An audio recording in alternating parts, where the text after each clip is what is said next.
Sizcə belə bir ABŞ sentinin, adi bir sentin dəyəri ən çox nə qədər ola bilər? Nə qədər ağla sığmaz olsa da, bu 43-cü ilin Lincoln senti 2 gün əvvəl, yəni martın 10-da təxminən yarım milyon dollara satılıb. Və soruşa bilərsiniz, bunu belə nadir edən nədir? İlk əvvəl onu deyim ki, üzərindəki S işarəsi onun San Francisco zərbxanasında döyüldüyünü bildirir. Əslində Lincoln sent, 43-cü ilin Lincoln senti bu cür olmalı idi. Yəni gümüşü rəngdə olmalı idi. Amma iş elə gətirdi ki, belə bir xətalı qəhvəyi rəngdə olan sent ərsəyə gəldi. Qısa tarixçəsi belədir. 42-ci ildə müharibənin qızğın vaxtları gedirdi. Yəni 2-ci Dünya müharibəsinin. ABŞ sənayesində silah-sursatın hazırlanmasında misdən geniş istifadə olunurdu. Yəni bir növ mis qıtlığı yaranmışdı. Digər yandan isə dövriyyə üçün 100 milyonlarla sentlər buraxılırdı.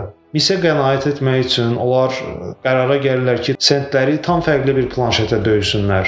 Beləliklə 43-cü ildə sentlər məhz gümüşü rəngdə olan, içi polad, üstü isə sinklə cilalanmış belə bir planşetlərə döyülür. Amma iş elə gətirir ki, 42-ci ildən qalan planşetlər səhvən 43-cü ilin planşetlərinin arasına düşür və bir neçə belə bu cür xətalı, çox nadir olan Lincoln sentlər ərsəyə gəlir. Bunların üzə çıxmış, təsdiqlənmiş ümumi sayı cəmi 7-dir. Bu da onlardan biridir. Elə buna görə də bu kiçik 1 sent bugün 100 minlərlə dollar dəyərindədir.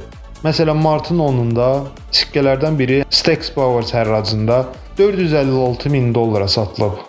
Videonu bəyənməyi unutma.